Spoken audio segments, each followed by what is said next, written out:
लेकिन समधी साहब के भी एगो ख्वाहिश होला, का होला?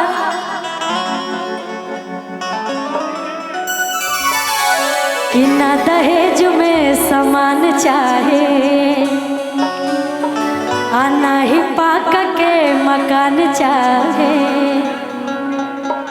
अच्छा पापा जी जहाँ भी हैं और माता जी, आप दोनों लोग मंच पे आएंगे तो मुझे ज़्यादा अच्छा लगेगा।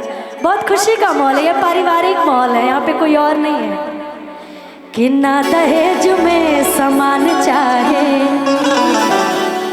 आना ही पाका के मकान चाहे। सुनी अगुआ मान पाए के अरमान समधिया जवान चाहे। सुनी अगुआ मान पाए के अरमान समधिया जवान चाहे। अच्छा मम्मी पापा आए हैं ना, तो बुलाइए मंच पे। ना दहेज में सामान चाहे, ना ही पाका के मकान चाहे। सुनी अगुआ मान पाई है अरमान समधिया जवान चाहे। सुनी अगुआ मान पाई के अरमान समधिया जवान चाहे। हाय हाय हाय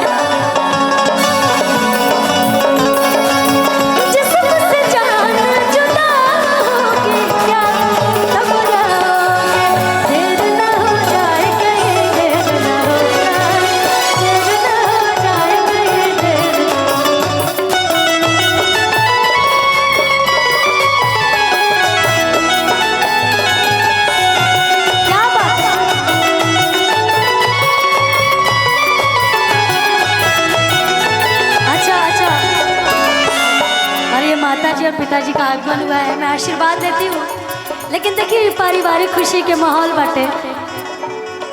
अच्छा ये बताइए जा, दहेज लियाइल बा कि नहीं लियाइल? लियाइल बा। दहेज नहीं ना लियाइल, नहीं लियाया है, हम समझ सकते हैं। दहेज काहे नहीं लियाइल? पापा जी के ख्वाहिश का बा कि ना ही कूलर चाहे, ना ही चाहे टीवी, अब पढ़ा लिखा चाहे हमारा बबुआ ना बेबी।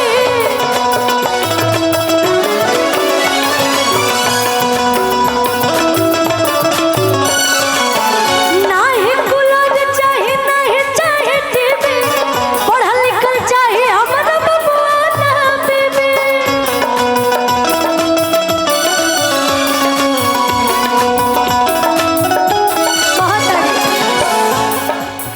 कि उनके रूप रूपवान चाहे, उनके गुड़ गुड़वान चाहे। सुनी अगुआ मान पाए के अरमान समधिया जवान चाहे। सुनी अगुआ मान पाए के अरमान समधिया जवान चाहे।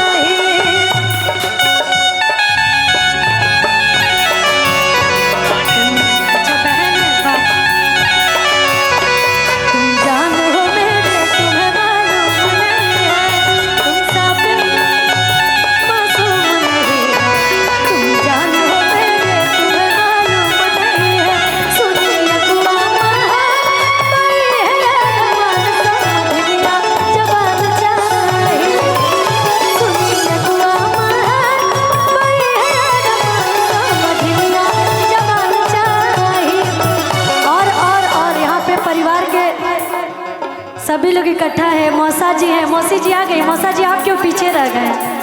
मौसा जी आइए। और एगो बड़ी सुंदर पुराना सहरा गीत बता कि हम ब्याह में तना आ पैनी, लेकिन रिसेप्शन में आइल बनी तो हम चाहते नहीं कि एगो सहरा गाइए। दिक्का जी जौनो बचल कुचल बा आ जाई। सहरा एगो गा दी, बड़ी सुंदर पुरान है। यहाँ पे सब